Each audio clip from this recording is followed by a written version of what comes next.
systems fail and seize, break down and spill the grease. Aggressive tendencies designed, developed all exposure, revealing no composure. The gates are open wide. The wrecking ball is here. Your chest contains no treasure. The prisoners are loose, 'cause we've come for you all. This is the Community Solutions Podcast. Jason Bradley, Andrew Richter, from deep in the bowels of our underground lair. We're striving and contriving because we're going to be the last man standing. Which one of us? Well, last men standing. Oh, okay. Just remember, if it's between the two of us, I'm one and you're two. Yeah. It's like the end of that one movie. Is that how it works? What's that one movie? There's The guy from Getting Jiggy with It. What's his name? Will Fresh Prince. Yeah, him. Wasn't he in a movie where they were like the Wild West or something? And the movie ended with I'm number one and you're number two. I don't remember the movie. Yeah, I don't either. All. I I remember it being some sort of a Western, but that's all I remember. haven't seen a good Western since John Wayne was alive, all right? So oh, come on now. Or Young Guns 2 from back in the, what was that, the 90s or late 80s? That was Three Amigos, maybe? Was that what he... that was a good Western. That was all right. Yeah. I mean, a real Western, Tombstone. Okay. You mean the Kurt Russell one you're talking about? Okay, I like that. As I like Val Kilmer, and I like the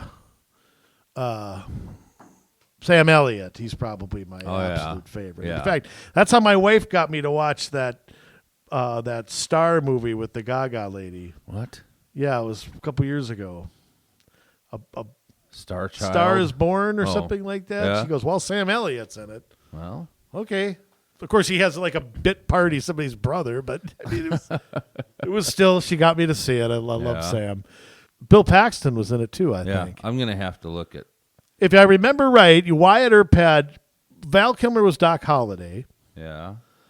Kurt Russell was Wyatt, and then Virgil Earp was Sam Elliott, and then Bill Paxton was the Earp that got killed.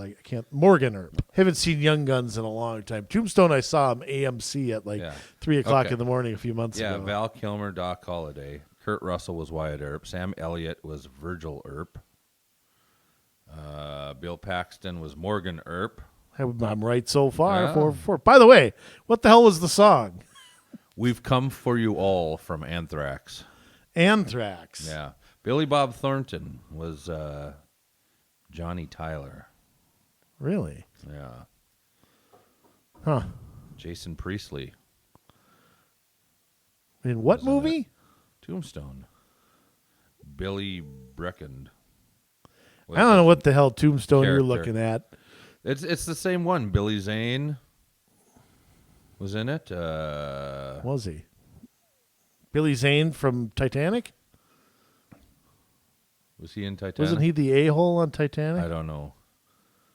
Couldn't tell you. I think you're full of crap right now, but just, Frank Stallone was in it? What? Yes. Was he singing by a fire? All right, might have been. Just stop, because I think again. I think you're in the wrong. You're. It's the cast for Tombstone. That's not the cast for Tombstone. Tombstone. The guys on the top are 1993. The guys on the top are it's the whole cast. I don't remember Luke Perry. I don't remember him in that. Wasn't Luke? Huh? I mean the other guy. The Walsh kid. The Walsh kid? Yeah, from 01937. I didn't watch it. Yeah, well, you were in your 50s in the 90s. That's why. So, I mean, let me just say, I just want to say something real quick. Totally off the wall here. Okay. Did you see that Jacob Fry has decided to run for re-election? Now, wow. Jay, I would love to see re-elect me. Maybe the Clint Black song "Burn One Down." I was thinking of that for maybe his theme for his re-election. I just thought to myself, how would you like to be a Minneapolis cop, okay, and deal with gangs and all the problems that the politicians have caused, okay, and have as the mayor of a city a guy trying to tell you what to do, who looks like Jacob Fry. The guy, like I said, couldn't beat a 12-year-old girl in arm wrestling. I mean, he's a total wuss And he is out there trying to tell you how to do your job. He wears skinny jeans. He's got to be. So he eats organic food, okay? I mean, jeez. Yeah, after that whole experience where he went to that rally and they booed him until he hung his head and left, I would have kept talking. I don't They'd have think- booed me. I would have said, "You're not intimidating me off this stage." yeah. You Well, know, he wasn't on the stage, but yeah. Whatever. He was. But- if he was on the stage, that's the only way you could see him because he's up to like an average person's armpit. It's just the whole idea that after that, you're going to run and you think you got a good shot. I wouldn't be surprised if they run somebody to the left of him. Well, remember, this year, I mean, which is hard to do.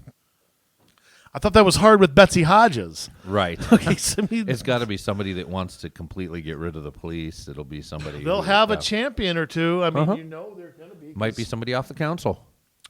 Could be, even though the council, despite their blustering, at the end of the day, kept the police. Well, there's still some discussion around whether they're going to or they're going to try again. Well, that's true, and I mean, and for us to,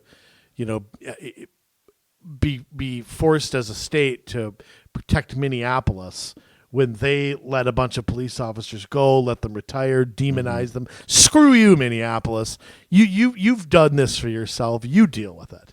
I don't care if there's a civil war in that city. I don't care. You guys want to all fight each other? Do it. Yeah. I mean, it's just I am to the point I don't care anymore. There's a reason you've gotten where you are. And they're so unwilling to. This is where insight really comes into people. I mean, they're so unwilling to go. Are we on the wrong path for the last 50 years, maybe? And if you're not going to self-examine and change course, then the hell with you. They just think it's because they haven't gone far enough. Well, of course, it's kind of like if lockdowns don't work. Well, we didn't lock down hard enough. Right. If masks don't work, well, it's because he didn't wear 39 of them. Right. Yeah, I mean that's the conclusion drawn. You're never wrong. It's that you didn't go far enough. I mean, just absurd. But anyway, rest assured, Minneapolis is in his capable manicured fingers. Okay. By the way, Yes. I got to say this about the governor. Uh-huh. The governor was on last week with Esme Murphy of WC. Tough interview. Oh, hard hitting, I'm sure. And I'll tell you, there was a hard-hitting question Yeah. at the very end as to whether the governor is going to run for re-election or not. Oh. Like, we don't know, but Yeah. And of course, one Spoiler alert. thing Yes. about Walz is Yeah. that drives you extra crazy about him is that he can't answer a simple question with a simple answer. Right. It's like, is this red or green? Well, I'll tell you what, from this angle, and then I stand upside down and I see something different and I stick my finger in my nose and it might be a different color. That's a Walz answer, okay? Yes. And he went on and on about how he's focused on COVID. He's fighting for us average citizens, that he's taken our jobs away and shut our businesses down while the casinos and the corporations can all stay open. But he's focused. Right. Well, that's good. He's focused. That very night, he attended a virtual fundraiser for his own reelection. Of course he did. And he has over $1 million in the coffer. So, I mean,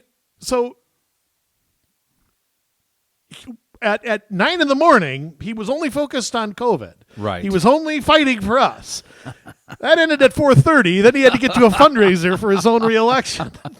Wow. I mean, seriously, look, you can walk and chew gum at the same time. I mean, can he do? Of course he can. What's wrong with this? Is what I hate about Republicans and Democrats. I can't. Somebody. I'm gonna even give Walz the benefit of the doubt that he wants to say yes, but somebody around him is saying, "Well, no, you can't say that."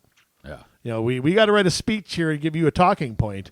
You can't just answer yes or no to something. You've got to show the people you care and show the.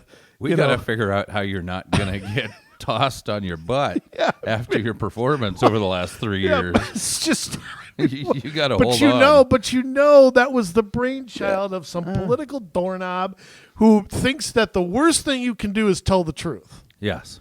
And it's just like, geez, how can you say you're undecided and then have a fundraiser 8 hours later? Or worse yet, say this is all I'm focused on, and have a fundraiser 3 hours later. Give me a break. Yeah. You know, It's one thing to go. I'll tell It's another thing to say, I'm fighting for you. I don't care about that. yeah, Then, you know, you're right. He doesn't care. Yeah. I mean, come on. I mean, look. And just news to the local media around here. I know you punch out at 4:00 and go home, but I mean, come on. There was not. I found this out on Alpha News and some other play. I mean, nobody wrote about it. Nobody, yeah. pointed out the heresy because they're all buds with Walls. Right. Walls restricts access to himself, restricts access to who can ask him questions, and so, you don't play ball. You're not. Kind of like what we might be talking about later. You don't play ball, you're not invited to the party. So, but it's just, I just can't get over the denial followed by the fundraiser for himself. Of course, it was virtual. Of course. So everybody's you're not 6 feet away. They're 600 miles just to make sure that nobody snags on someone. Right. Jay, something happened in the legislature the other day. Well, just to follow up on that, I will be giving Walls virtually no money. Yeah. I'll be looking at an independent candidate is what I'll be doing. Which probably means I'll be writing in, bend over again or something. I'm sure I will be. Unfortunately, I'd like to not do that. But I fear that, it's for another show. 3 Minnesota legislators yesterday introduced H.R. 2, which is impeachment articles against the governor. And there are 5 articles of impeachment that they have proposed. Wow. And I'm sort of curious to get you. I mean, obviously, I'm sure this is going nowhere. Well, of course. Unfortunately, I think a discussion about a nonpartisan discussion, which is right now probably impossible. About emergency powers and how far something can go, for how long it can go, is a long, long overdue conversation. But the articles of impeachment were introduced by Eric Mortensen of Shakopee, and Jeremy Munson and Draws have signed on to them. And they basically have 5 components to them. Of course, if you actually read the articles, it's long drawn out in legalese kind of stuff. Yeah. So I mean, it's interesting to read it though, to see the specificity to which they introduce these. But I'm just going to go through the 5 articles. By the way, I'm on kstp.com. If somebody wants to, you can go to the legislative site, like I said, HR2, to read it if you want. But the 5 articles, Walls is accused. I would say he's blatantly guilty of all of these, but, we're in legal quicksand here, unfortunately. Right. Failing to respect the separation of powers. Number 2, inventing new penalties for violations of executive orders without legislative sanction. 3, banning the free exercise of religion, which is the First Amendment of the Constitution and Minnesota's Constitution, Article 1, Section 16. And he does show where, Mortensen does go into detail about taking private property. That has an interesting explanation to it. And then number 5, banning nearly all non-emergency medical care, which he did do last year. He absolutely did that. Now, I'm going to go out on a limb here and say that Walls is 110% guilty of every single one of these. Yes. I mean, there's no question that he's done it. The question becomes,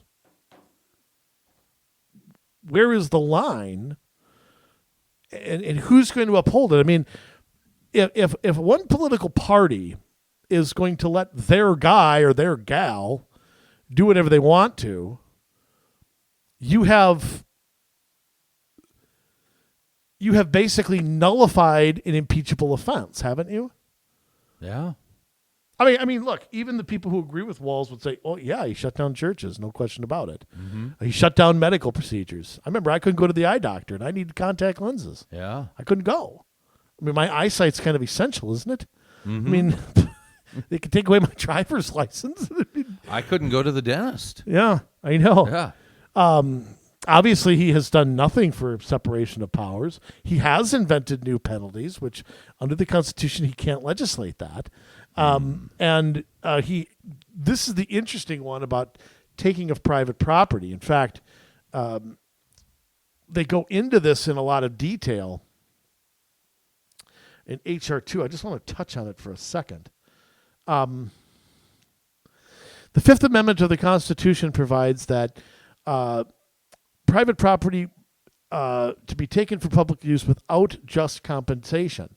And what they're arguing is that by deeming things non-essential, by saying, distinguishing between this business and this business, you have violated that amendment. Also, by banning evictions, they're arguing that property owners have had their property, you're living on their property, and they can't lawfully enforce a contract. And that's an interesting argument. I mean, again, they're 100% right on what's happened. Yeah. But I mean, I'm gonna go out on a limb here and just say, I'm gonna say there's not 10 Republicans who sign on to this. Oh, boy. And 0 Democrats. That's what I'm going to say. And to watch the Democrats who voted to take Walz's powers away last year now vote with all the other Democrats, they're a disgrace. Didn't I tell you that would happen? I know, and I was optimistic, and I apologize to my audience, but those representatives are utter disgraces. They're sellouts. They're pieces of garbage. You are everything I hate about politics, and I hate your guts. I just want you to know I hate you. Just seriously, I hate their guts. Tell them how you really feel. I will. All right. And furthermore, furthermore. I mean, it's just, if I lived in their district, I would start recall efforts. That's how much I would be doing. Yeah. Right. I mean, I would do anything I could to get them out. I would vote to expel them. Well, we've seen it from the top down. Or the bottom up, or whatever way you want to look at it, where politicians say one thing to get elected, and as soon as they get elected, they do the exact opposite. It's disgraceful. Over and over and over and over again. And then people don't hold their feet to the fire. They continue to vote for them. They don't get primaried. But I to a certain extent, I sympathize with people. I mean, when you only have 2 choices, big government, not quite as big government, I mean, you feel helpless. I mean, you just feel like, But if they got primaried, I mean, don't you think what stops the primary winner from going back on their word? What stops them? Nothing, but then you primary them until people learn their lesson. Okay, so it's an endless cycle of nonsense. Because you know what's going to happen? Eventually, people would wise up if enough people got primaried. But I'm going to be dead by then. Well, maybe. Maybe. I After think this show, we may not make it to the next one. We may not. I say that the Yeah. answers are more choices on the ballot. I mean, that's the answer. But again, the 2 parties have gamed the system. Yep. So, I mean, ultimately, you're stuck with, I always remember the great words of Jerry Garcia. No, I'm not talking about any Grateful Dead song. If you vote for the lesser of 2 evils, you're still voting for evil. I always have that in the back of my head, and it just makes me want to write in Harry Arm again. It's like I can't put my name to some of these people. Right. But I mean, think about this. A honest discussion without fear mongering and all that about how far an executive branch can take something.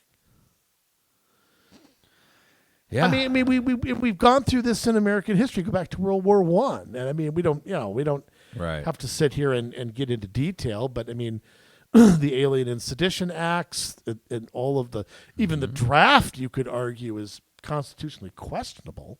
Right. I mean, it's questionable. I mean, I think you do have a duty to defend your country, but we weren't defending our country in World War I. Okay, we were intervening in on behalf of a war Europe, on the other side of the planet. So I think that's constitutionally questionable. So I mean, we've had this thing where a lot of power resides in the arms of one person, and I keep trying to tell people we're not supposed to be Venezuela. But how do we ever have an honest discussion of this if nobody is willing to put aside their partisan goggles and the future office they want to run for? I mean, how do we ever do that? I don't know. Yeah, I mean, because Democrats complained about President Bush when he did this. Mm-hmm. Republicans made the same arguments when Obama did the same things that Bush did. It's like, what? Yeah. Geez, what? Well, I mean, you look at it. A lot of those guys are advised by and ran by the same people. Of course, the lifers that are. So you have that, and also, I mean, I don't see it as a political problem. I see it as a human problem, and because we're not good, and because our society has fallen so far, in what it is allowed, there's the scripture about talking about a time when evil will be called good and good will be called evil. I mean, those are the times that we're living in, and so, our hearts have to be right before we can ever have a good government. Well, then we're in trouble. Yeah. And we're in trouble, period, Jay. Do we have to now cycle into why we're really in trouble? Yeah, I guess we do. We've been teasing this great reset for the better part of 6 months now. Yes. Because, I mean, it's in a local show, sometimes it's hard to come up with a local aim. I mean, we'll get there with this, but yes. I mean, there are some things that are so big, so vast that they need to be discussed, even if doesn't quite fall down the line of what you and I do on a weekly basis. Yes. And this great reset, this World Economic Forum, these crooks and all these people who get together and try to plan the world. Okay, it's not a conspiracy. Go to their websites. Well, it's a conspiracy. It's not a conspiracy theory. Right, but it's an actual conspiracy. Yeah, but the mobsters were smart enough to do their talking in private. Right. Okay, Capone didn't in hold public. Yeah, yeah. They didn't go on Zoom and have meetings about. I'm gonna go down to the local tavern and shoot Bugsy up real good. They had a room back in the speakeasy where they discussed all that. I mean, but here's the thing. I mean, this is not a theory. This is not somebody's QAnon. I don't even know what that is. This is, I mean, the news blackout proves what we keep saying. And so do their words. Yeah. And that's what we're going to look at. Because here's the thing. Their defense is always, they're conspiracy theorists. They're racists. They're homophobes.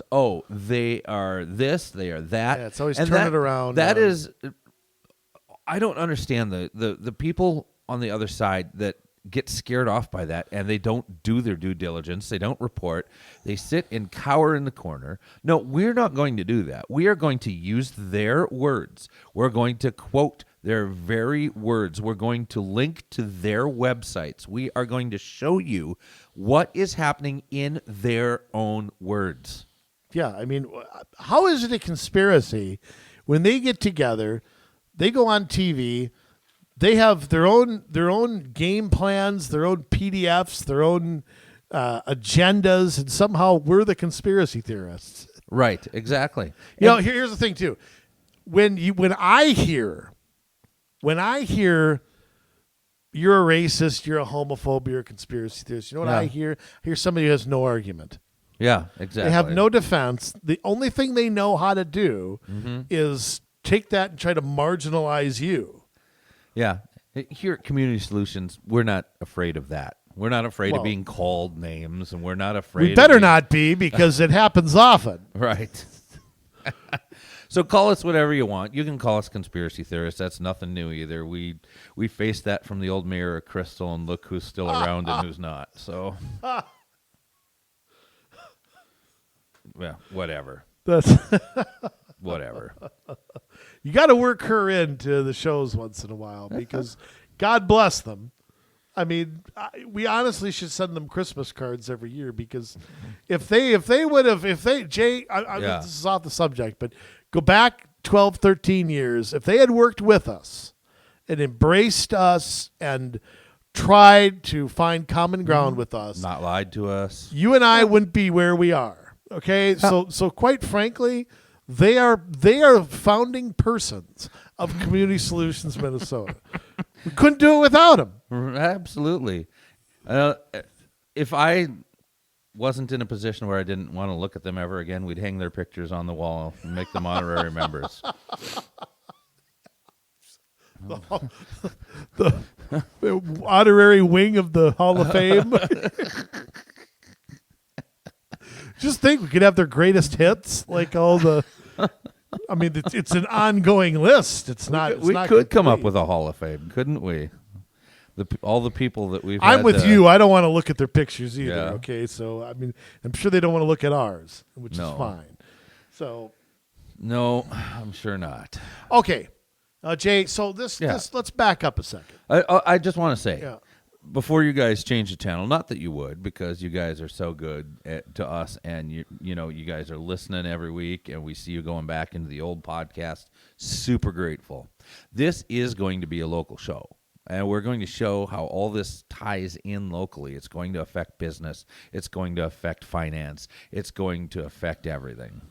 So just hang in there. Yeah, I mean, stick with us here, and we're going to do more than one episode on this. Also, Yes. I mean, it's a subject that has to have, that it requires that. Because, evil people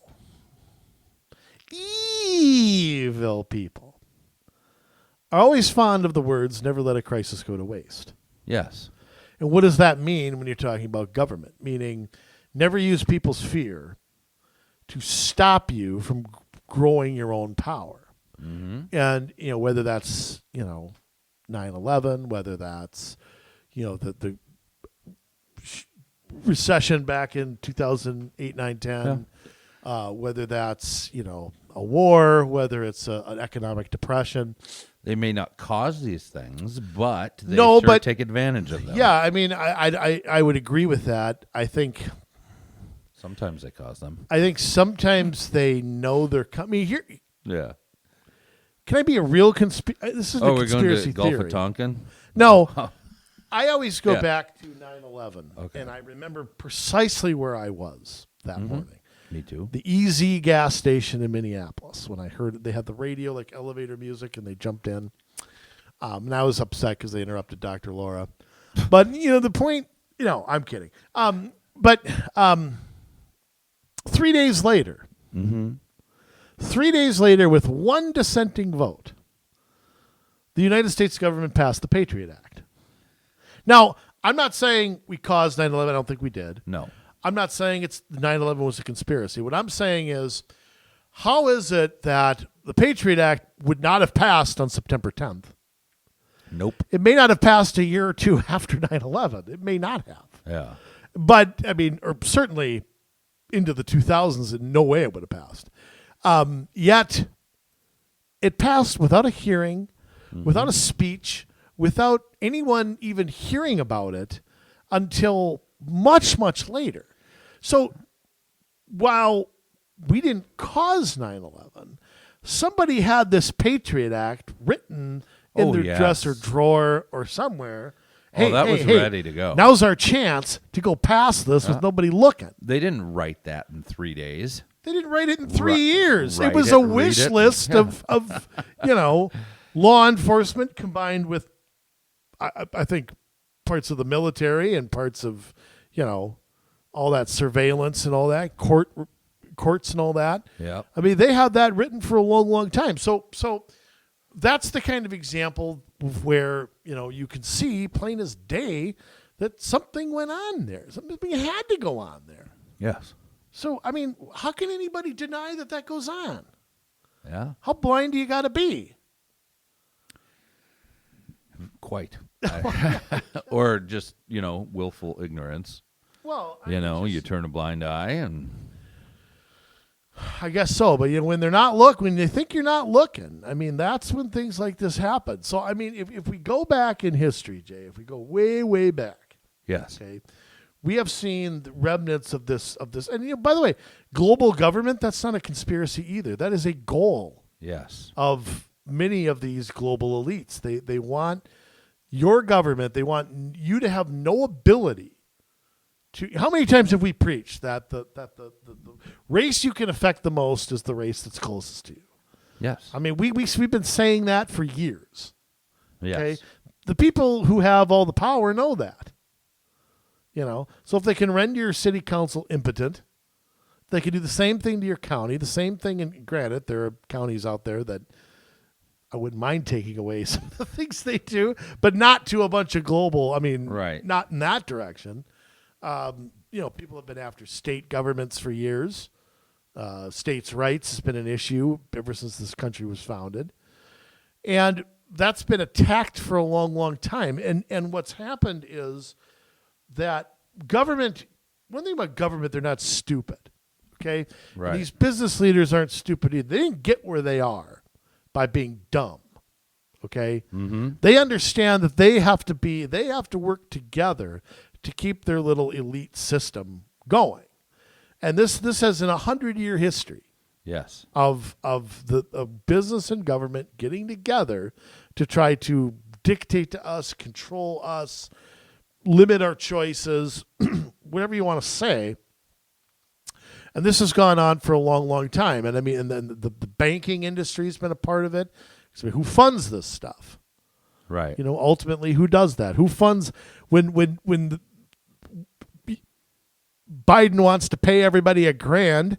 Who's financing the money? We don't have it. Mm-hmm. It's the banking interests that get together and devalue the dollar, which affects us all. But the banking industry is something we have no control over. Like the Fed, they're a separate entity that is not run by our government. I think people misunderstand that. So, Jay, I mean, take us back a century here. And how did this world economic stuff, what did it come from? Well, and that's exactly it. This isn't new. I mean, we go back all the way, 1922. 1922, Giants beat the Yankees in 5 games with a tie. Wow. The Giants, of course, were in New York then, as right. you know, in Manhattan. Yeah. You knew that. Of course. Love that stuff. That's my wheelhouse. Yeah.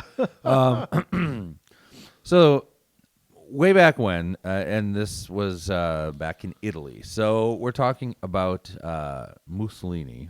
Uh-huh. Yes, who formed the National Council of Corporations.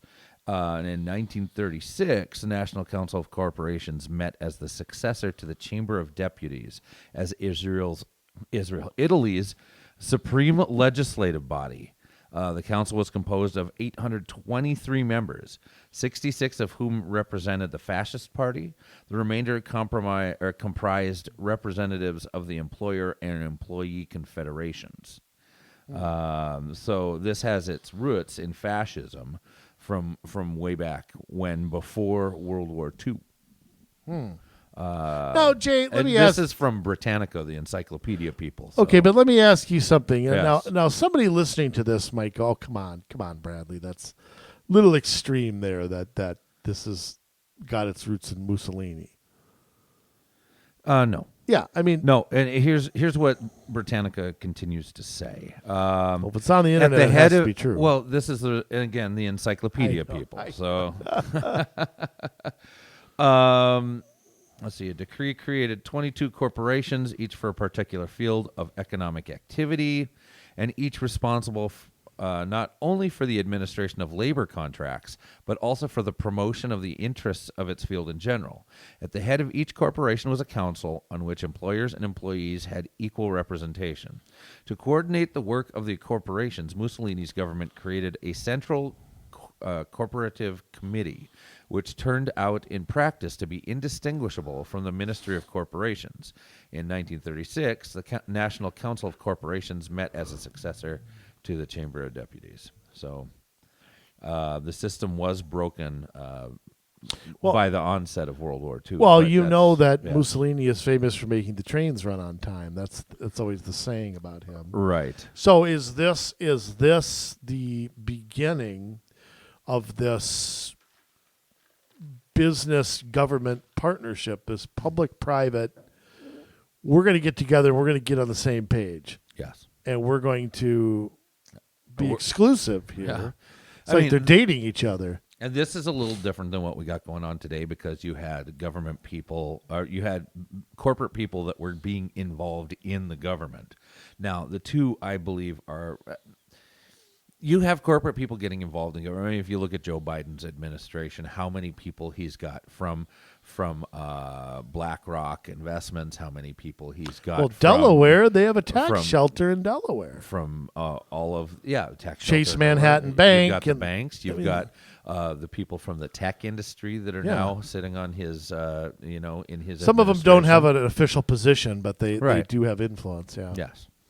Yeah, I mean Delaware and Biden's been one of the people who supported that legislation. Yep.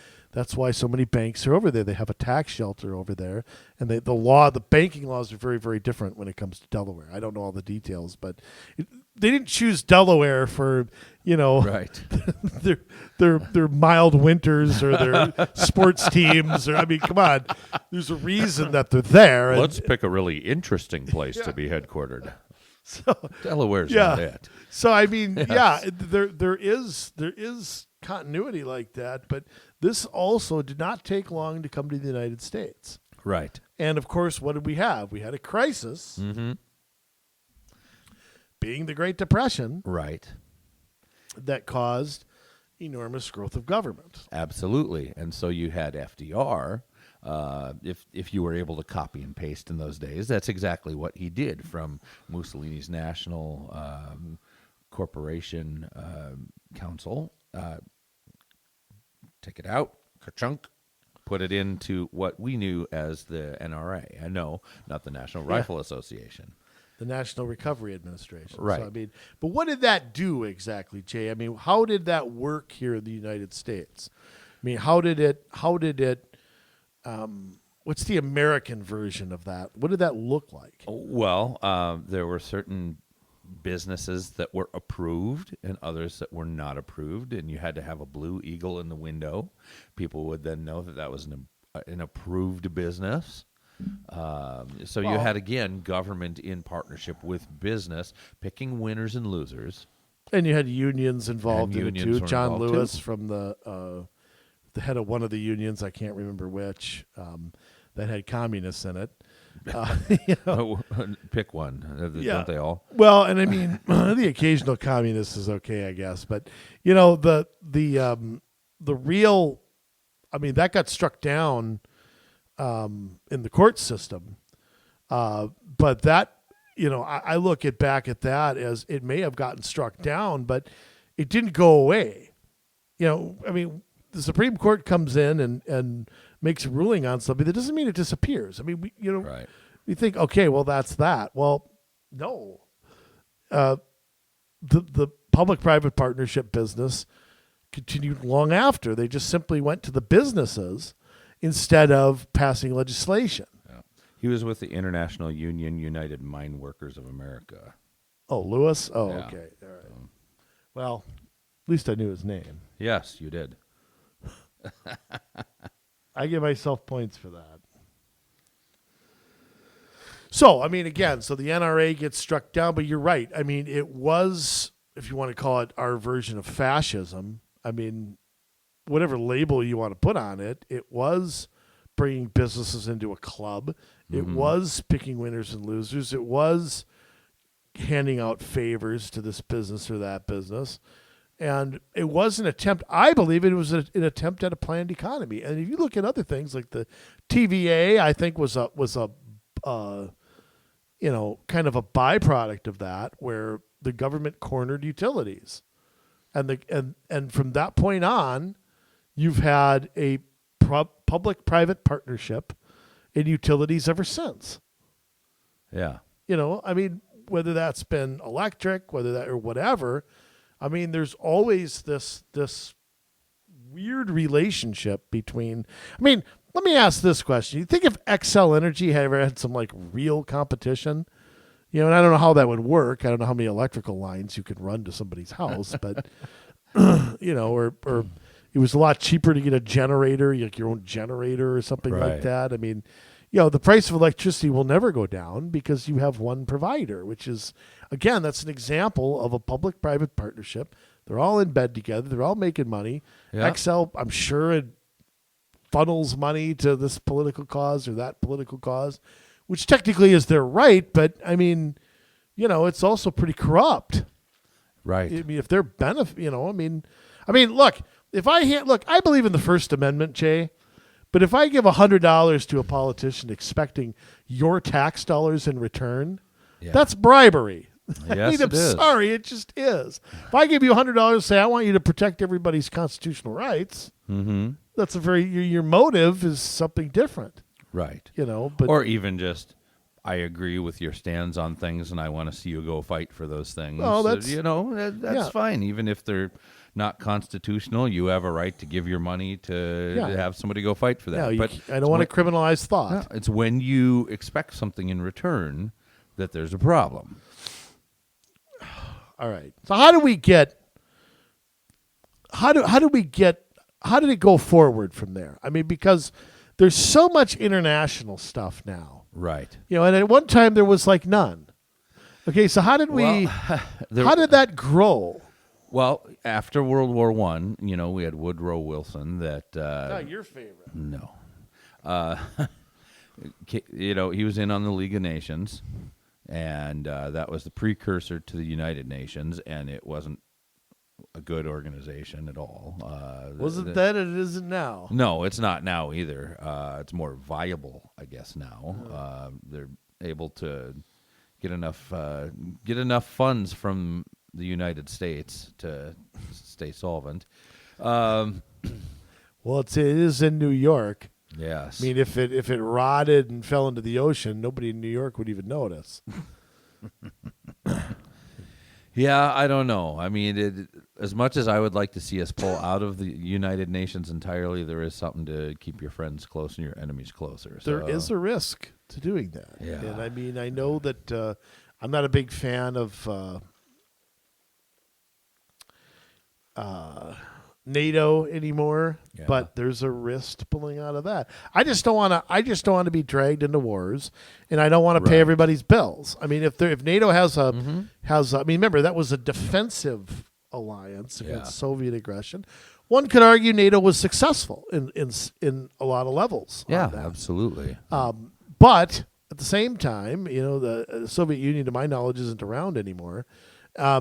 And Well, NATO has not a name, but it's not, but I mean, I don't think they're not the ideological enemy. I don't think that they used to be, but maybe we need that. I'm just kind of Yeah. thinking maybe we need that because it was easy 40 years ago to defend capitalism against communism. yes. Today we have all these quasi forms of government now, and these, you want to call them quasi-socialist, quasi-mixed economies. Yeah. We have changed a lot, but we don't have that ideological enemy anymore. Mm-hmm. So maybe we need to reinstall. Is Gorbachev still around?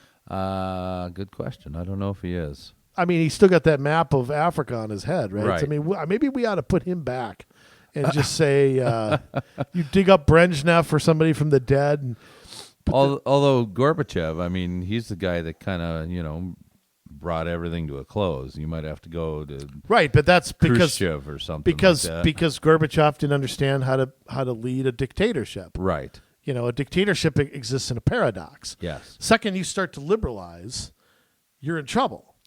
But if you maintain a tight grip, Right. You're not in trouble. And that's where China's different because you have the illusion of a free economy, but they Depends where you are. They have such a tight grip on their people. You step out of line as a person, you're going to the labor camp or Well- you're being killed or whatever. Well, China's an example of where we're all headed, though, because we're Yes. all maybe not that extreme, but we're all headed towards you're either part of this or you aren't. Yeah. You either join the party, or Mm-hmm. you'll accidentally end up somewhere. I mean, I don't think we're that far from it, because No. you look at all the, and I know I'm getting ahead of us a little bit, but you look at all the corporate interests that are involved, all the corporations who do not know boundaries, who do not respect governments. A lot of these corporate leaders are more powerful than any politician. They're not touchable. Right. They know how to hide their money. They know you'll never touch these people. Right. They built their own little empire. Yeah, I mean, a lot of them. I mean, their GDP is bigger than that of a lot of countries. And you know what? And they have the gall to lecture any of us on, poverty or issues like that. I mean, yeah, you want to talk about getting me riled up, is listening to a guy like Bill Gates, worth $169 billion, going on and on about the poor in the world. I'm like, dude, you could create your own. You could own half the world if you want. If you took a 1% pay cut. Yeah. I mean, I just don't look. I'm not in favor of saying you can't make this money or blah blah blah. I mean, I'm not somebody who believes in that. Mm-hmm. But it gets to the point where it's like, dude, don't you dare lecture me on you got your little foundation which acts as your tax shelter. You put your wife in charge of it and you give her a huge salary. You make all your money off capital gains, so you don't have to pay taxes on most of it.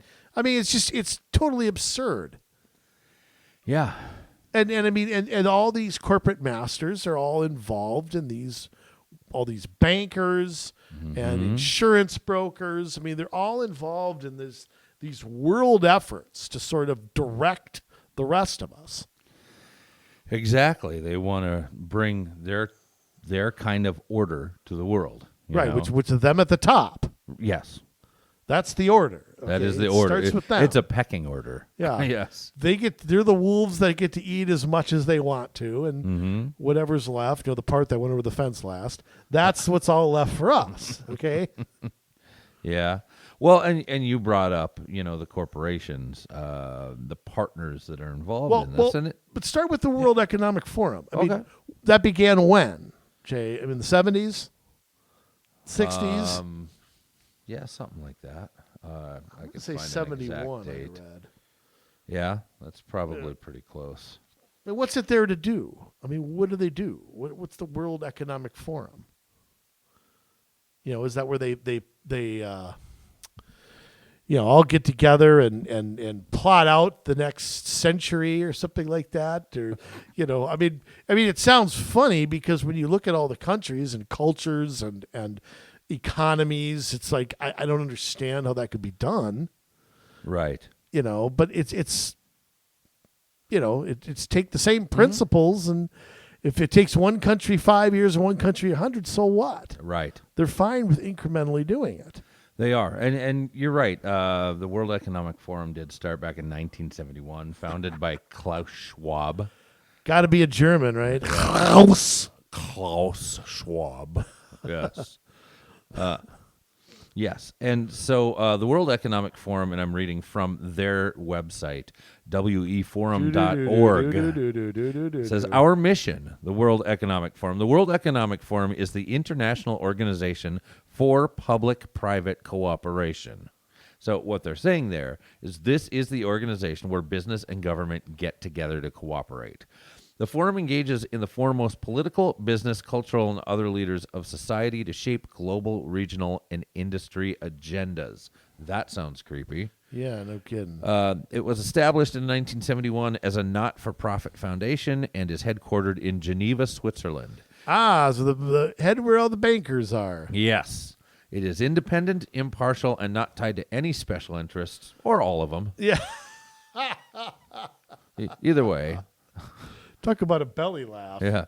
The forum strives in all its efforts to demonstrate entrepreneurship in the global public interest while upholding the highest standards of governance. Moral and intellectual integrity is at the heart of everything it does. Oh, is it really? But their morals are different than ours, Andrew. Yeah, their morals are again, these people have their own empires. Yes.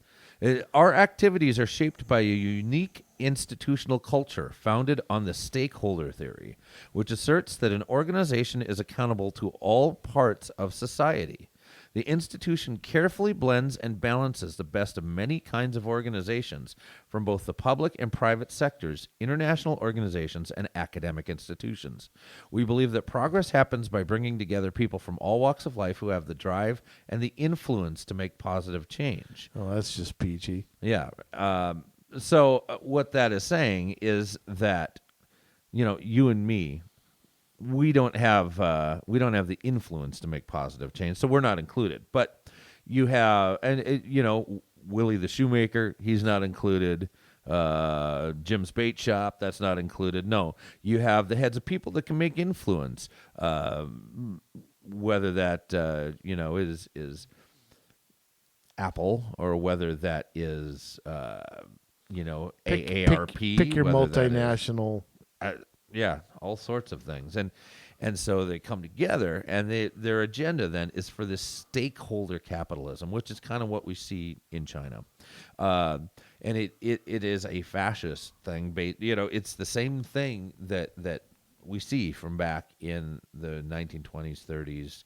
With Mussolini through the NRA, and into this, where you have the corporations getting together with the government to decide what is best for the world and to figure out how to tackle these big problems like climate change and racism and poverty. And they're going to do it because they're awesome and you're not. I love how the rich and the corporations are going to go solve poverty. Yeah. There's a way you can do that. It's called open up your wallet, you cheapskates. It's called pay your employees more. Yeah. I mean, why make a donation? Of course, I know why, because it's a tax write-off.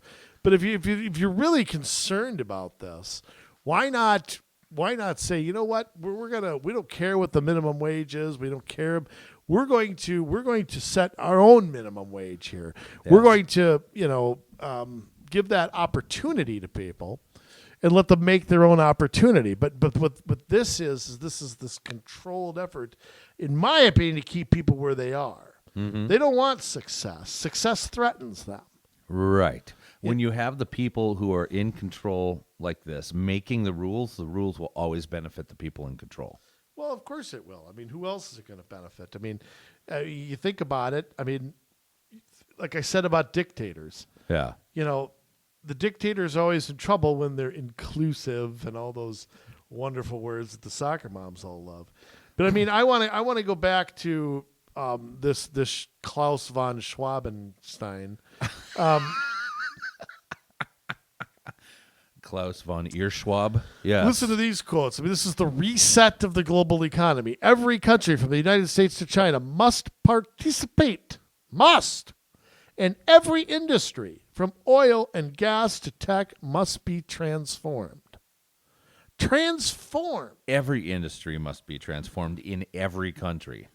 All aspects of our society and economy must be revamped, from education to social contracts to working conditions.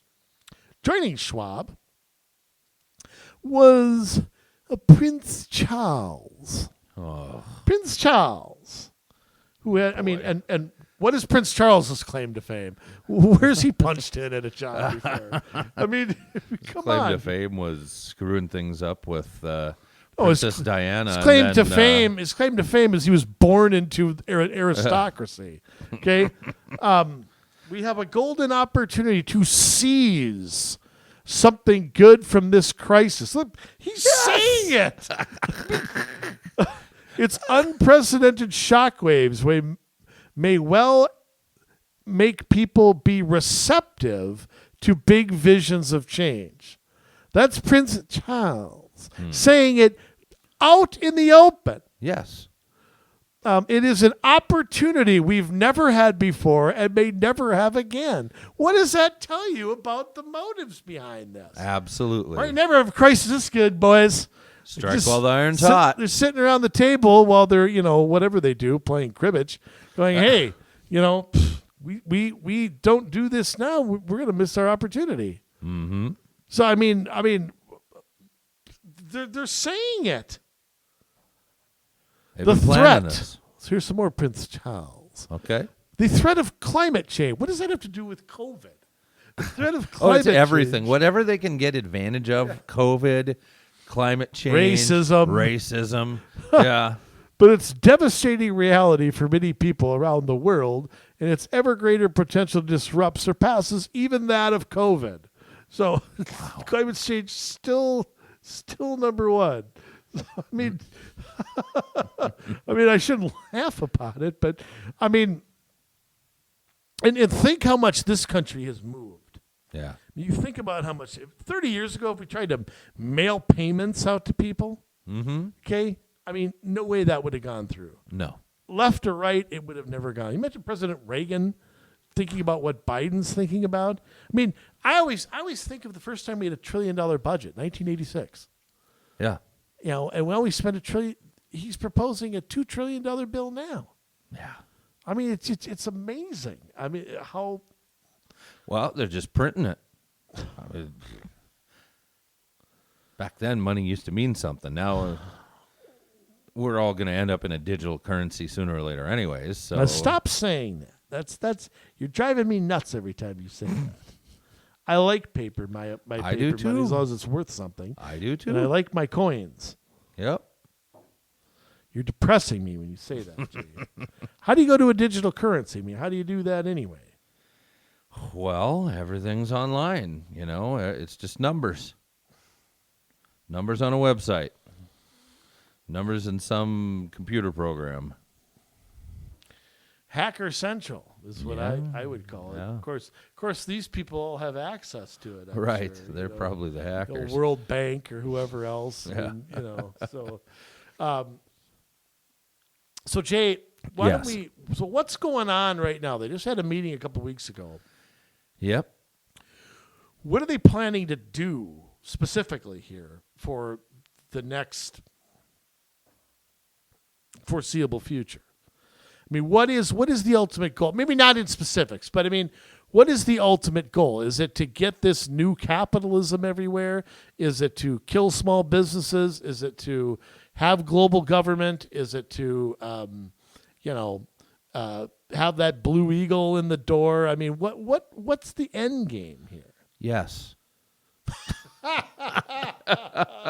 Okay, well, been a good show. Well, this is the thing. I mean, they have all these different sectors where they want to see things happen. They have like 4 different places where they're looking, climate and people and finances and there's one other one, and they want to. Social justice. Social justice, yeah, that comes under people. And so they've set up all of these So they got subcategories. subcategories under the subcategories. Yeah, all these goals and objectives for each category. And like we've kind of been saying, they want to use climate change. I mean, this is all based on critical theory. Using climate change to affect the change they want. Yeah, using it as a scare tactic, using COVID to affect the change that they want, using racism to promote equity so that they can get the change that they want.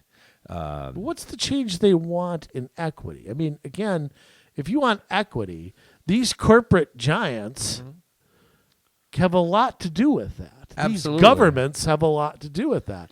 They wanted equity. We know how we can achieve that. I take that back. Equal opportunity, okay? Yes. Not equal outcome, because that drags everybody down. But Right. maybe that's the point.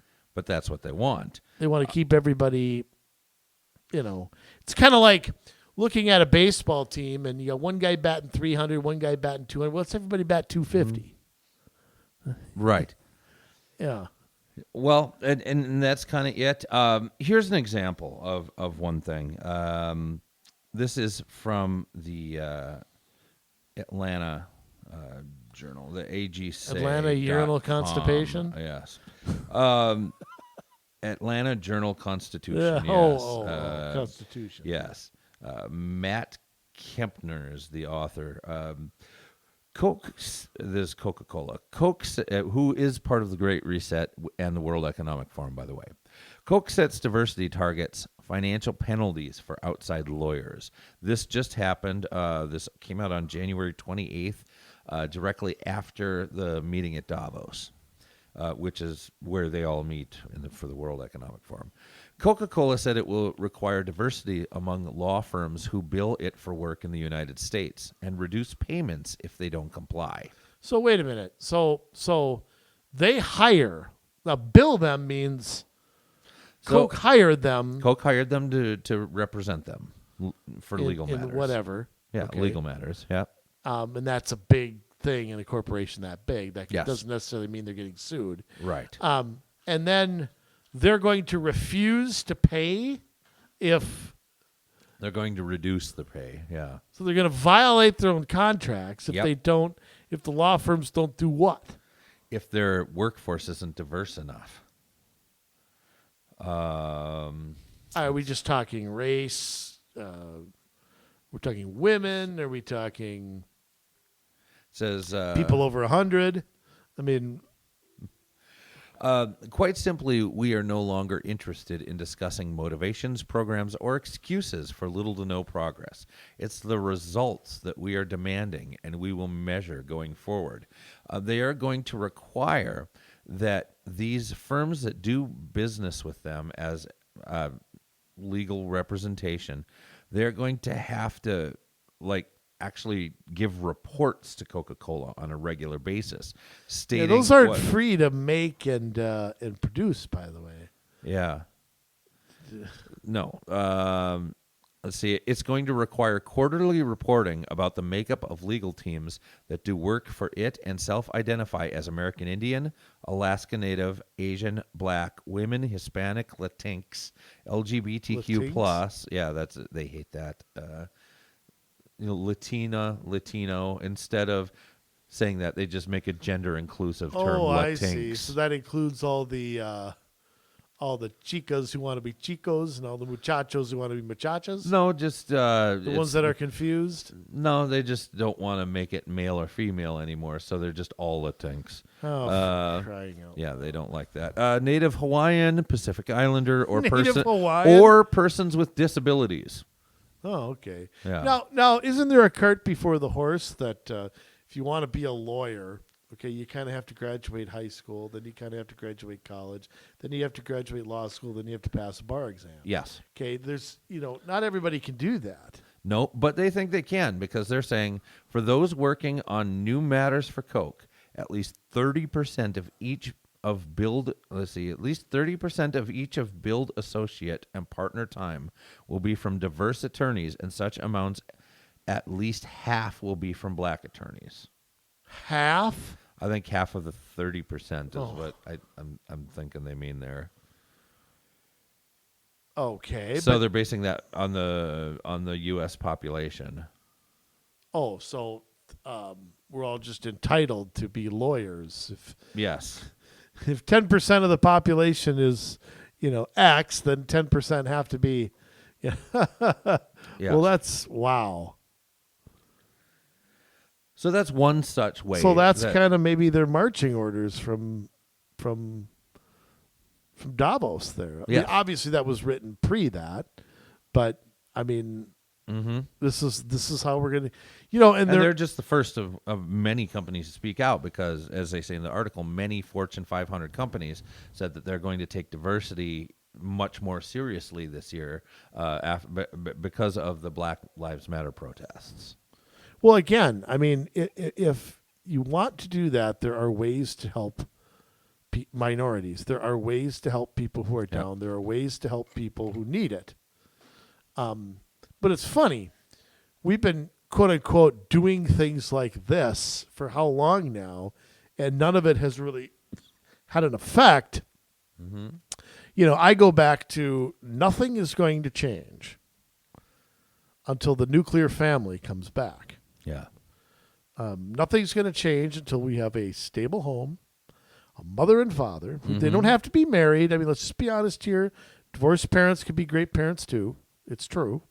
But until until there are stable homes, our education system's better, college is either affordable or means something. You can't get a degree in basket weaving or,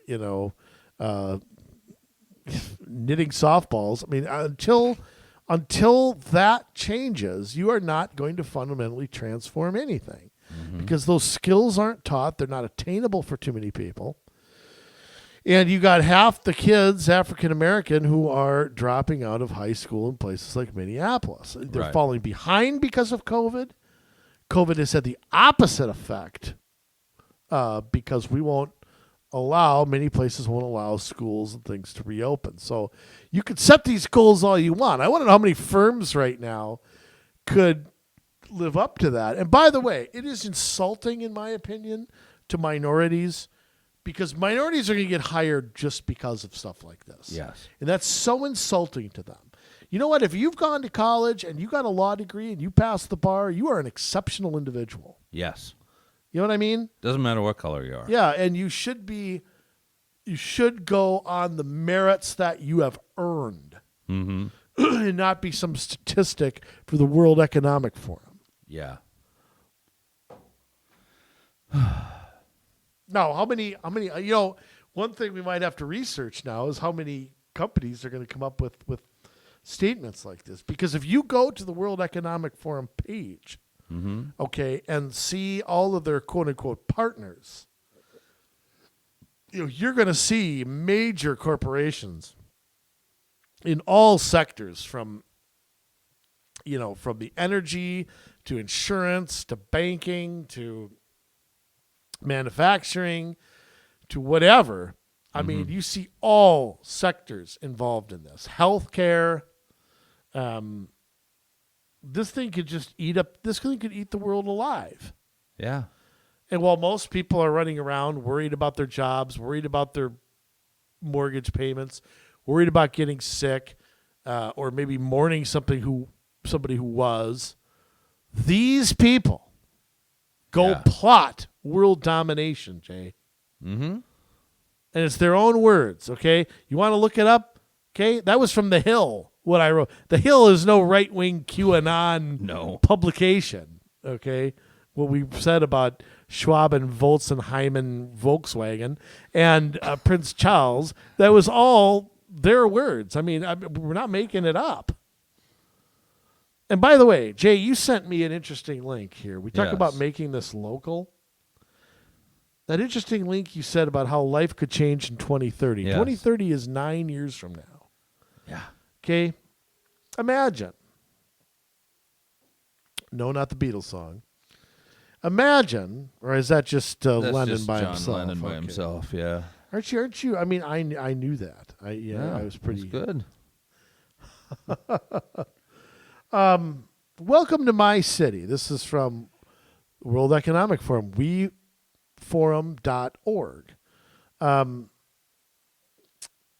A member of the Parliament of Denmark wrote this. Ida Haugen. That's a stunningly accurate pronunciation, I must say. Yeah. Welcome to the year 2030. Welcome to my city, or should I say our city? Oh, that's inclusive. I don't own anything. I don't own a car. I don't own a house. I don't own any appliances or any clothes. You know what we would call So you're sitting there naked outside. You know what we would call that in America? Being a bum. Yeah. Might seem odd to you, but it makes perfect sense for us. Everything you considered a product has now become a symbol. Who makes it? Yeah. Who's got to make it, don't they? We have access to transportation, accommodation, food, and all the things we need in our daily life. One by one, all these things become free. So let me just ask a question right away. Who goes to work and provides all this stuff? I mean, somebody has to. Well, I'm sure they go to work. But I mean, think about that. This is on their website. Think about that as a vision. You own nothing. Yep. Everything is for the collective. Where have we heard that before? Oh, that's the 5-year plan under Stalin. Yeah. Isn't that where we heard that from? Yes. You own nothing. You don't own a car. I mean, you can't go anywhere. You're dependent on government for everything. You don't work. We're going to tell you what to eat. We're going to tell you, if you have to have homeless men sleep. Oh, wait, you don't own a house. What am I saying? I mean. And let's take a look at what so what did they have to eat? Borscht, yuck. What did they have to drive? The Zill, yuck. Worked out real well. Yeah. But I mean, what a goal. I mean, what a scary goal. Yeah. To have it where nobody owns anything. You're all, first off, that violates every tenet of our Constitution, but our government and the American spirit. Yeah, but our government doesn't care about the Constitution. I mean, they could care less. Yeah. Nobody follows it. No. So, I mean, our Constitution is pretty much irrelevant already. But I mean, think about that. I mean, think about the death. And we've said this before, the death of rural America, which is coming. Because, again, if you don't own a car, if you're not part of a big corporation, what makes a small town? Is it having a Walmart? Is it having all these huge chains that are oligopolies everywhere? No. What's a small town? It's your little downtown. It's your little shops. It's your little industry. It's whatever. And that is already dying in this nation. Yeah. And this is going to do nothing but speed that up, seal the coffin, and bury the damn thing. Yeah. Well, and that's what we're moving into is an oligarchy. It's where you have the public-private partnerships and you have the government and these corporations working hand in hand. You're able to skirt the Constitution because the corporations are not held to that standard. They are private companies. They can do as they please. And so then you have their government benefactors who are letting them play the game because they are pushing for these workarounds the Constitution. Well, and not only that, but they're also pushing the common agenda. The corporations are, Walmart's putting up all those solar panels that the taxpayers paid 2/3 of the cost of. They get to play the game. Yeah, so Walmart's wonderful all of a sudden, because they're doing the greater good. Jay, they are preserving things for the next generation. Yeah. So if you want to grow organic foods in the year 2052 for your grandkids, I mean, you have got to put up these solar panels and subsidize anybody who wants to. Right. I mean, it amazes. Like I said before, everybody is in favor of some form of corporate welfare as long as you approve of where the corporate welfare goes. Right. If that's if you're in favor, I mean, we've been subsidizing the electric car since the 1970s. And look at all those electric cars out there right now. Yeah. I mean, why? Because it feels good. It's environmentally blah blah blah blah blah. Same freaking reasons you hear over and over and over. So I mean, this problem's only going to get worse. And I mean, I wonder, I mean, I usually don't take such a pessimistic view, but are we at a point of no return? Are we at a point where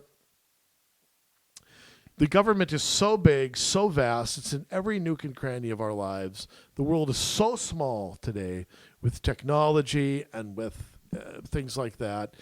Are we at a point where we can't reverse this? No. I refuse to believe that, or everything that we exist for, why are we doing it? I believe it can be changed, but it's got to start locally. Well, I think it can be changed in the United States. What about the rest of the world? Don't care. Yeah. Let them go over the cliff and do what they're going to do. I say, and this really is good. We can stop getting involved in their wars then. Yeah, this is really the Trump doctrine. America first, right? Yeah. Let's take care of us. Racist. Let's take care of us. Let's not care what the rest of the world does. Let's not get involved in their stupid Paris agreements and Iran nuclear deals. Let's just do what we do and be awesome and at what we do. And, anyone else who wants to follow, awesome. But we welcome them with open arms. That begs the question of why did we ever go away from that?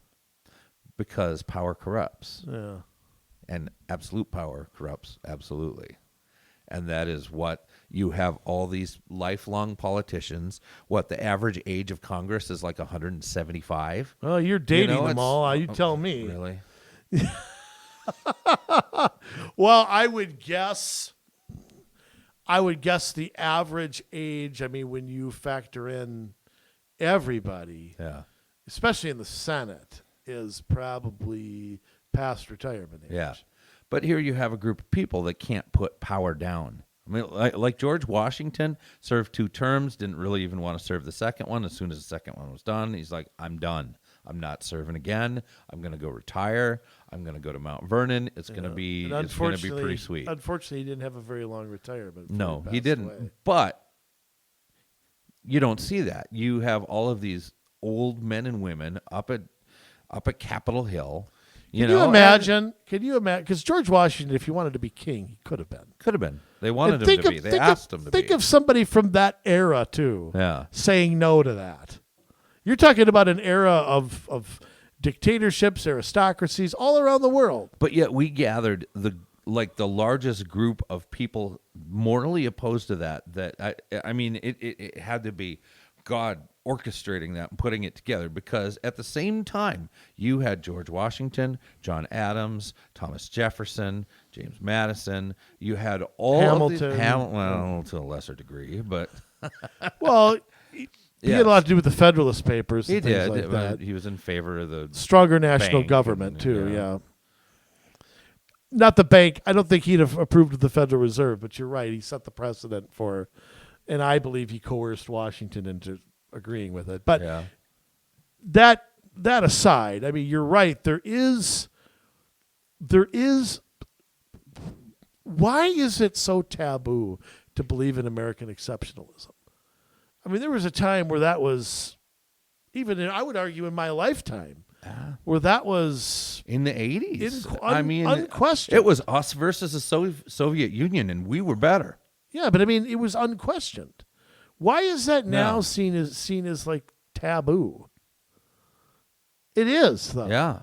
It's promoted as being xenophobic, and it's just not. It's just not. Why is it I'm xenophobic sorry. when anybody can succeed? I'm sorry, but you have let's pick a country. Let's say Moldova, former Eastern Bloc, Soviet Bloc country. They're super poor. They have, people living in shacks with no insulation. Well, and you went to Haiti. You've shared that experience Yeah. before, too. Absolutely. Yeah. And I'm sorry, but those people are not pulling themselves up by the bootstraps. And part of that is because of corrupt government. Part of it is they can't. And part of it's they can't. And not that they never will be able to, but they're fighting a system. And that's the kind of system that they're trying to put in place here, so that we're not going to be able to pull ourselves up by the bootstraps, that we're going to have to rely on government and corporations for our livelihood. And it's never worked out in the past, and it's not going to work out this time. I mean, it's scary. I mean, Yeah. it's really scary when I think of my lifetime, how different this country's become. Mm-hmm. I mean, it's really worrisome, and how many people kind of sit by and are scared to speak out, scared to do anything, shamed into supporting it, shamed into hating their own race or something like that. Yeah. I mean, it is. You want to shake them, Right. and it's where I really feel bad for our next generations, because the people, Jay, behind us don't understand an ideological enemy. They don't understand. They if you were born in 1993, okay, you don't know a world with the Soviet Union. You probably don't barely remember 9/11. You don't, and I'm not saying you're not capable, but you don't view, you're not thankful for Yeah. America the way somebody 70 years old is. Yeah. And you and I are like the bridge generation.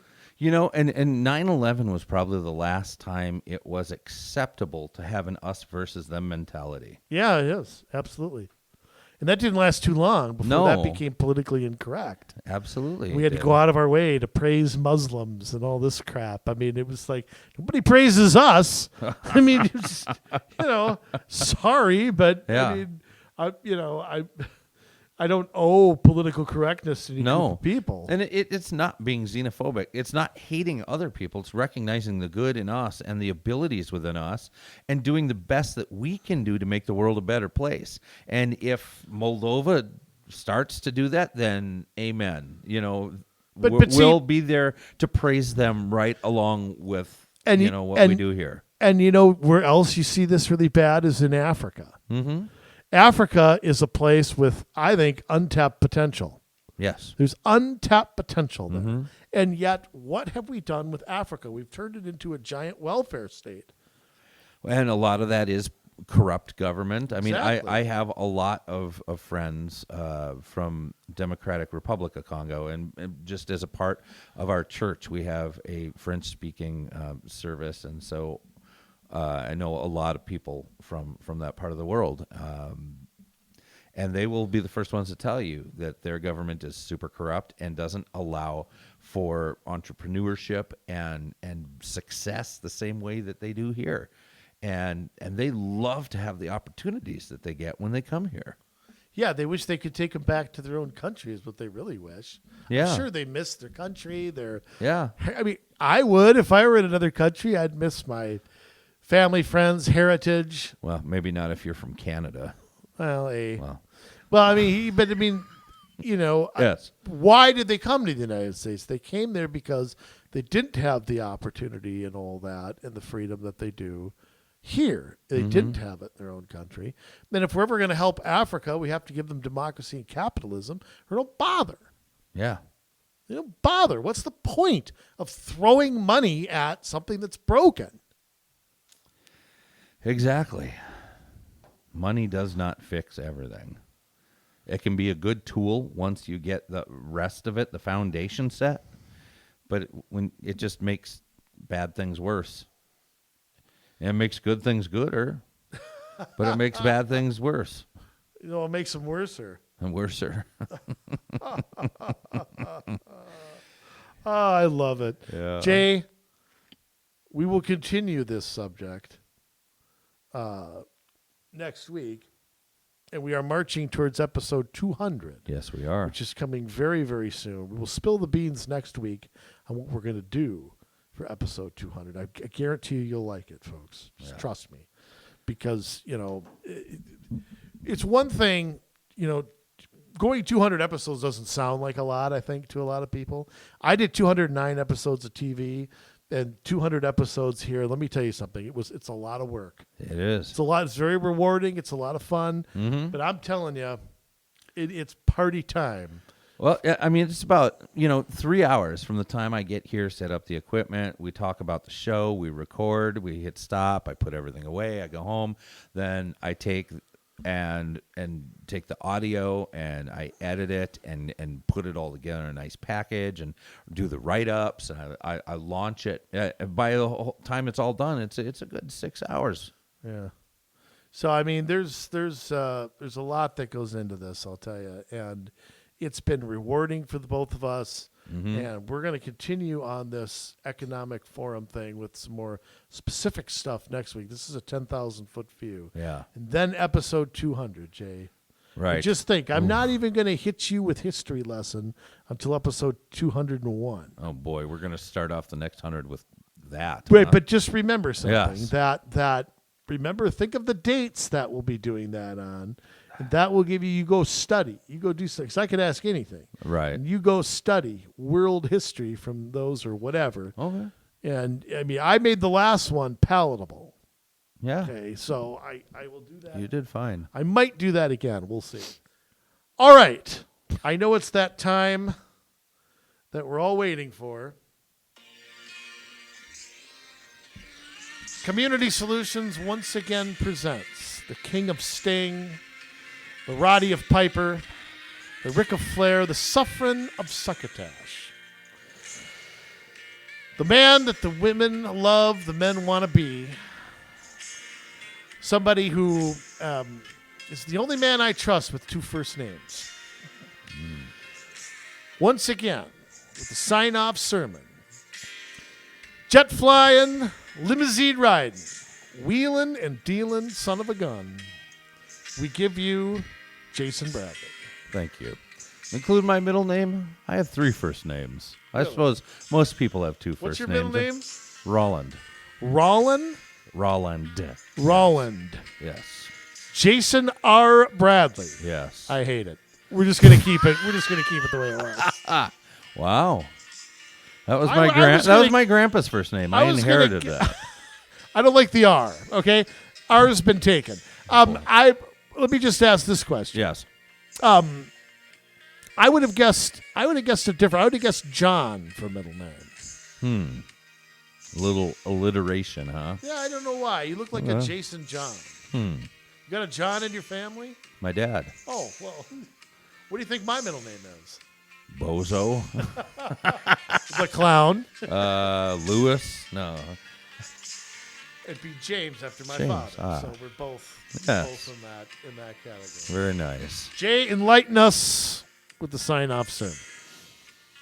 It's the end of the world, folks. No, doesn't have to be. But you see, we're facing something that has been in the works for a long time. I mean, this is something since the beginning of time, really, man has tried to acquire power so that they can exercise it on their own behalf. That's what power does to people. It makes them crave more power. It makes them crave things, makes them crave money. It causes all sorts of evils, from slavery to hoarding wealth to abusing people. Now, power governed by God, I'm talking like you put a governor on an engine to so it doesn't reach its full potential. That's where you hit the sweet spot. When you have liberty, where you choose on your own to limit that liberty because you don't want to affect the liberty of others. You use your liberty for yourself, but you restrain from it when it would hurt other people. That's the kind of power that can do great good. When we recognize others as free beings that have the freedom to choose, that have free will to be able to do things right and sometimes be able to do things wrong, but we allow them to make those choices, and then if they choose the wrong thing, they have consequences.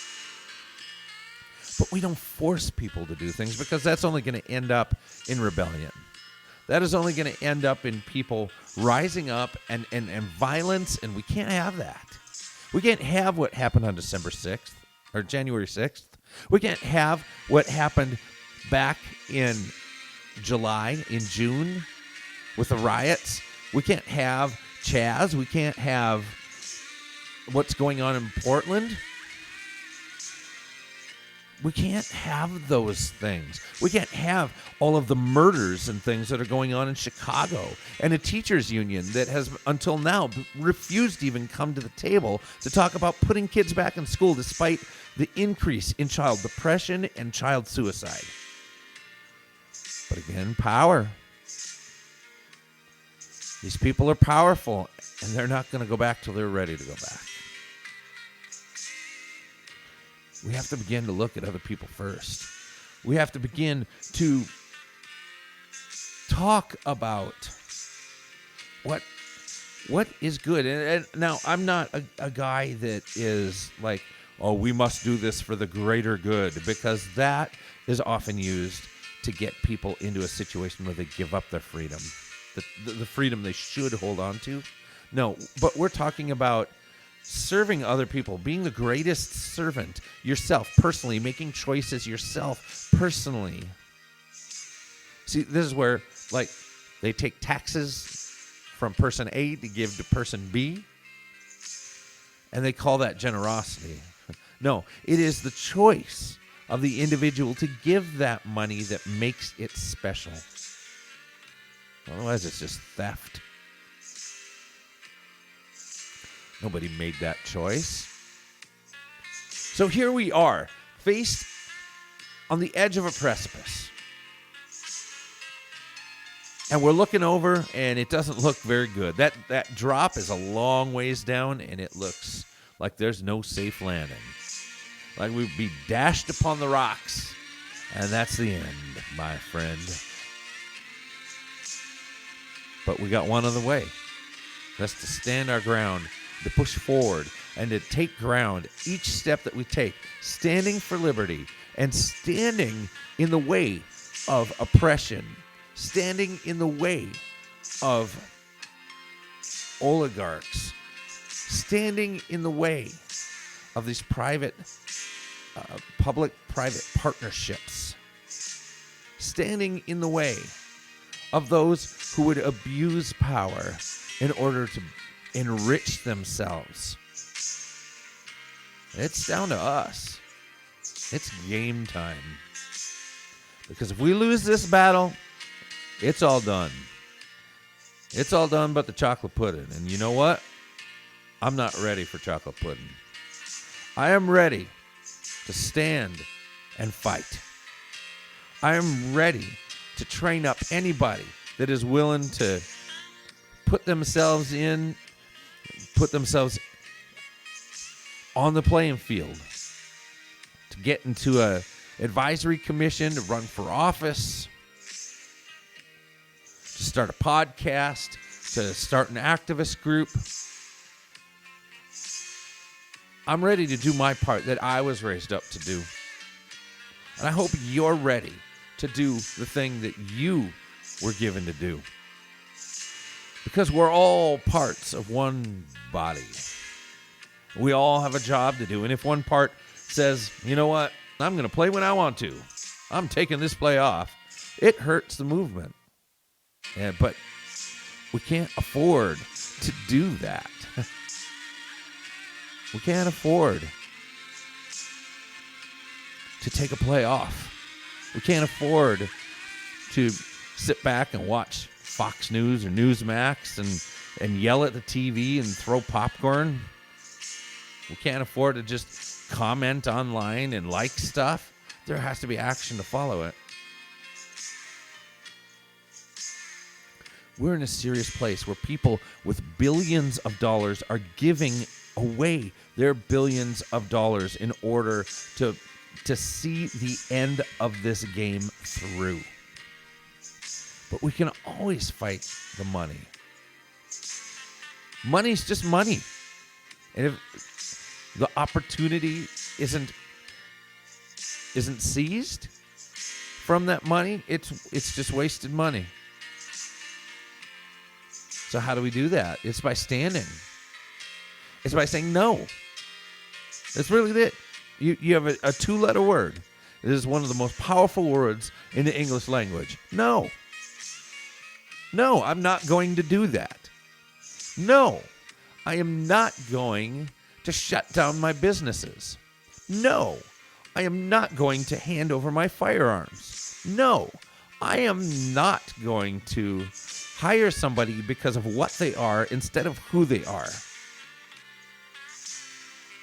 And you know what? If we form our own networks, we patronize the businesses of other people that believe like we do, and they do it well. I mean, nobody wants to go to a lousy business just because of what they believe. But if they do a good job, we have to reward that.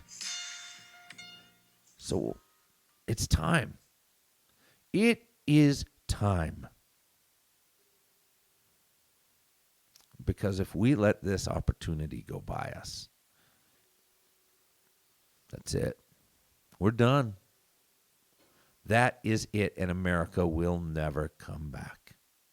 And I'm not saying that to scare you. That is the cold, hard reality of all of this. So we need you. If you're interested in government at all, then that's something you got to talk to yourself about. Have a little come to Jesus meeting. And what are you doing with that interest? What are you doing to make sure that you have put forth your best effort to be a patriot and protect this republic? You like the thought of being called a patriot? Then Patriots did something in the Revolutionary War. They didn't sit back and watch the war happen. Now, I'm not talking about a hot war. I want to be clear about that. I am talking about getting yourself right, getting yourself prepared, and being involved. Doing something that is going to make a difference. I know you can do this. The question is, will you? Will you join us?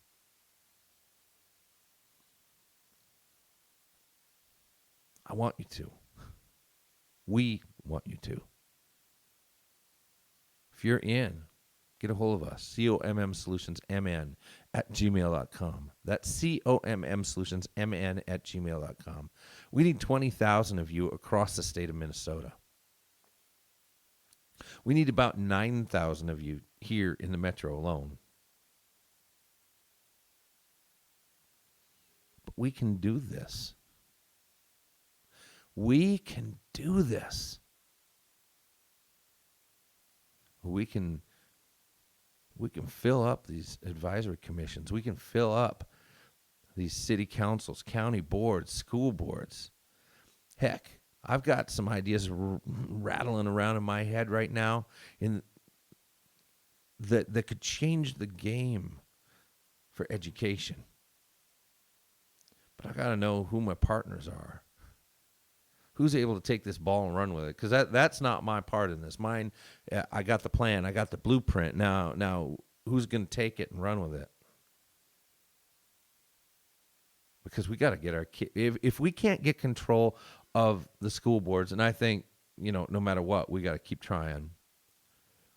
Based on where public education is, we've got to do something radically different. We need somebody that is a destructive entrepreneur to come along and start building something completely out of left field. So where are all my entrepreneurs? Where are all my mayors, my city council people, my school board people, my advisory commission people, my county commission people, my sheriffs, my county attorneys, my soil and water conservation managers? Where are all y'all? Because we're building something, and we need you. So let's spread the word far and wide, and let's find our people. Let's network together. Let's find our people and raise a shout as one collective voice, and not a communist collective voice. I mean one unified voice with a unified vision that we are not going to go away quietly.